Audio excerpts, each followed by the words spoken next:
जय हिंद।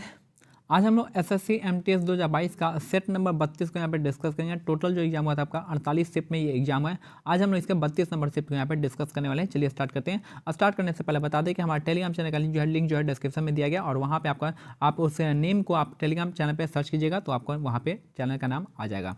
तो वहाँ पे क्या क्या आपको इंपॉर्टेंट प्रीवियस ईयर पेपर है, एसएससी सीपीओ सीएचएस सारे प्रीवियस ईयर पेपर मिलेगा। फिर जो आपको यहाँ पे इंपॉर्टेंट बुक्स मिलेंगे, जो भी इंपॉर्टेंट जो बुक्स है आपका सभी फेमस टीचरों का, तो वहाँ पे आपको बुक मिल जाएगा।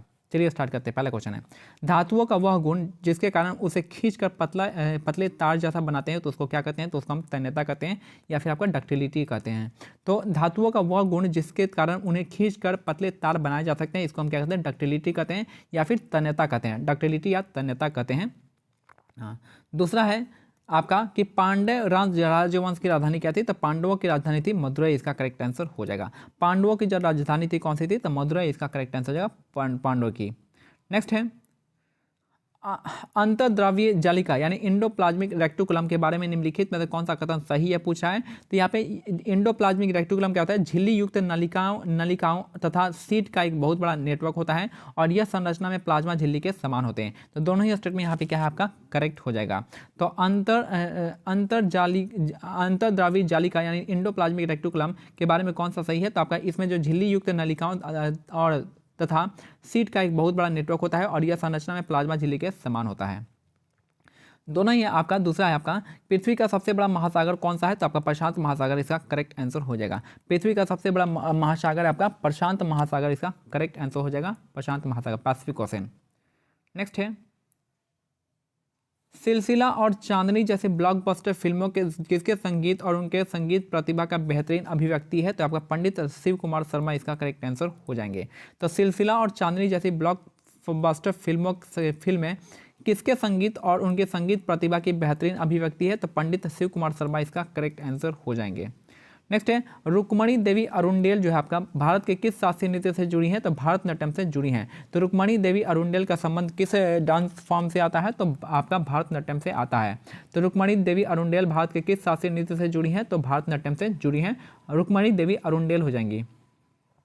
नेक्स्ट है वर्ष 2022 के केंद्रीय बजट में की गई घोषणा के अनुसार कोयला गैसीकरण के कितने मार्गदर्शी परियोजनाएं पायलट प्रोजेक्ट स्थापित की जानी है? तो 4, इसका करेक्ट आंसर हो जाएगा। तो वित्त वर्ष 2022 के केंद्रीय बजट में की गई घोषणा के अनुसार कोयला गैसीकरण के लिए कितनी मार्गदर्शी परियोजनाएं स्थापित की जानी है? तो 4, इसका करेक्ट आंसर हो जाएगा।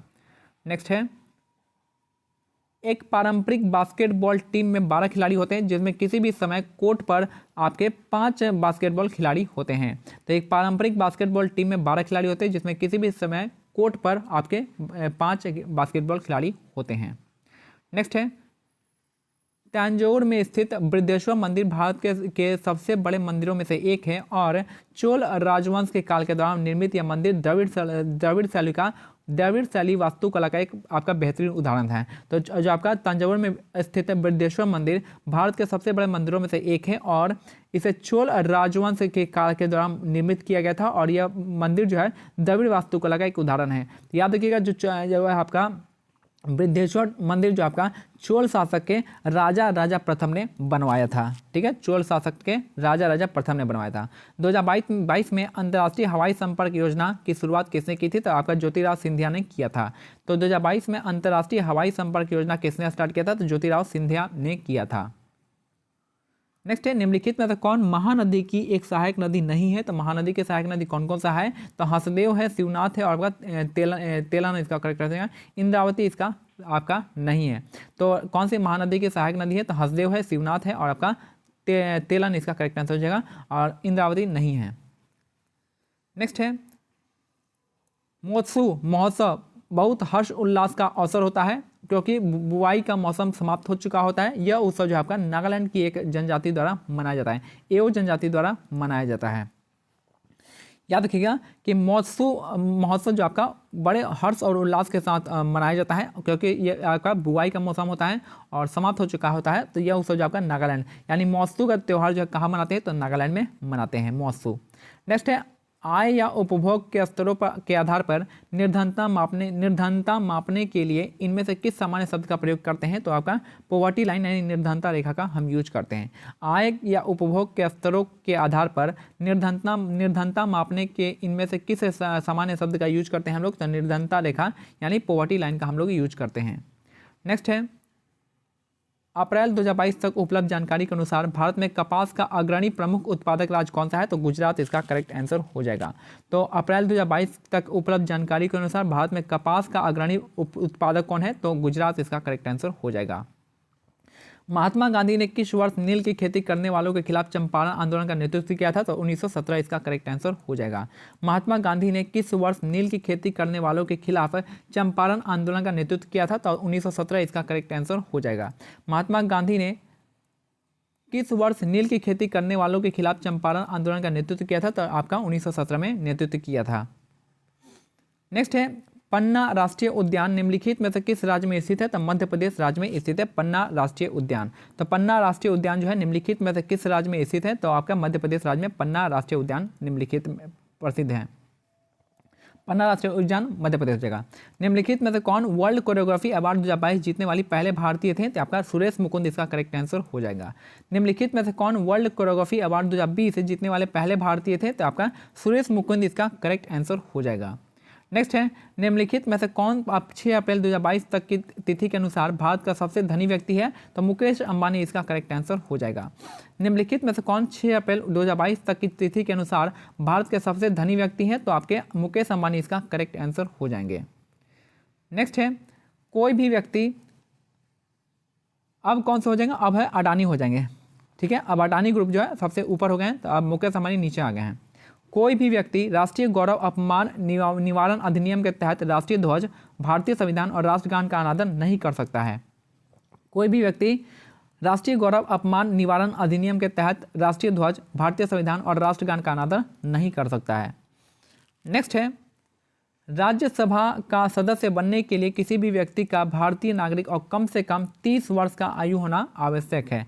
तो राज्यसभा का सदस्य बनने के लिए व्यक्ति का भारतीय नागरिक और कम से कम 30 साल होना आवश्यक है। आत्मकथा और उसके लेखक से संबंधित कौन सा युग में गलत है बताना है। तो जो अनब्रेकेबल जो है मैरी कॉम के द्वारा लिखा गया। अनब्रेकेबल किसके द्वारा लिखा गया? मैरी कॉम के द्वारा। एस अगेंस्ट ऑड जो है सानिया मिर्जा के द्वारा है। The test of my life जो आपका ये आपका कपिल देव ने आपका युवराज सिंह के द्वारा लिखा गया है। और playing it my way Sachin Tendulkar के द्वारा लिखा गया है। फिर से देख लीजिए कि आपका अनब्रेकेबल जो है मैरी कॉम के द्वारा लिखा गया है। Ace against odd Sania Mirza. The test of my Yuvraj Singh हो जाएंगे और playing it my way Sachin Tendulkar हो जाएंगे। नेक्स्ट है, निम्नलिखित गुप्त शासकों में से किसे भारत का नेपोलियन कहा जाता है? तो भारत का नेपोलियन समुद्रगुप्त को कहा जाता है। भारत का नेपोलियन किसे कहा जाता है? तो समुद्रगुप्त को भारत का नेपोलियन कहा जाता है। और चंद्रगुप्त द्वितीय को विक्रमादित्य कहा जाता है। और चंद्रगुप्त प्रथम को क्या कहा जाता है? महाराजा धीराज कहते हैं। चंद्रगुप्त प्रथम को आपका महाराजा धीराज, चंद्रगुप्त द्वितीय को आपका क्या हो जाएगा? आपका विक्रमादित्य, या फिर चंद्रगुप्त द्वितीय हो जाएंगे समुद्रगुप्त। सॉरी, देखिए चंद्रगुप्त प्रथम को क्या कहेंगे? यहाँ पे हम कहेंगे महाराजा धीराज। चंद्रगुप्त द्वितीय को कहते हैं आपको विक्रमादित्य। और समुद्रगुप्त को हम भारत का नेपोलियन कहते हैं। नेक्स्ट है, निम्नलिखित में से कौन लिबरल पार्टी के टिकट पर ब्रिटिश सांसद हाउस ऑफ कॉमन्स के लिए चुने जाने वाले पहले भारतीय थे? ये थे आपके दादा भाई नौरोजी। इनको क्या कहते थे? इनको grand old man of India कहते थे। ठीक है, तो निम्नलिखित में से कौन लिबरल पार्टी के टिकट पर ब्रिटिश सांसद हाउस ऑफ कॉमन के लिए चुने जाने वाले पहले भारतीय थे? दादा भाई नौरोजी थे। इनके बुक का नाम था poverty and un British rule in India. और ये जो आपका ये इनको grand old man of India कहते थे। नेक्स्ट है, भारत ने 2020 तक किस खेल में 8 ओलंपिक स्वर्ण पदक जीते हैं? तो हॉकी के क्षेत्र में जीते हैं। तो भारत ने 2020 तक किस खेल में 8 ओलंपिक स्वर्ण पदक जीते हैं? तो हॉकी के क्षेत्र में, हॉकी में आपको 8 स्वर्ण पदक जीते हैं। और लास्ट क्वेश्चन है कि एक वर्ष में प्रति 1000 व्यक्तियों पर होने वाली मौतों की संख्या को मृत्यु दर के रूप में जाना जाता है। तो एक वर्ष में प्रति 1000 व्यक्तियों पर होने वाली मौतों की संख्या को मृत्यु दर के रूप में जाना जाता है। ये हमारा आज का सेट कंप्लीट होता है। मिलते हैं अगले सेट में, तब तक के लिए जय हिंद, जय भारत, धन्यवाद।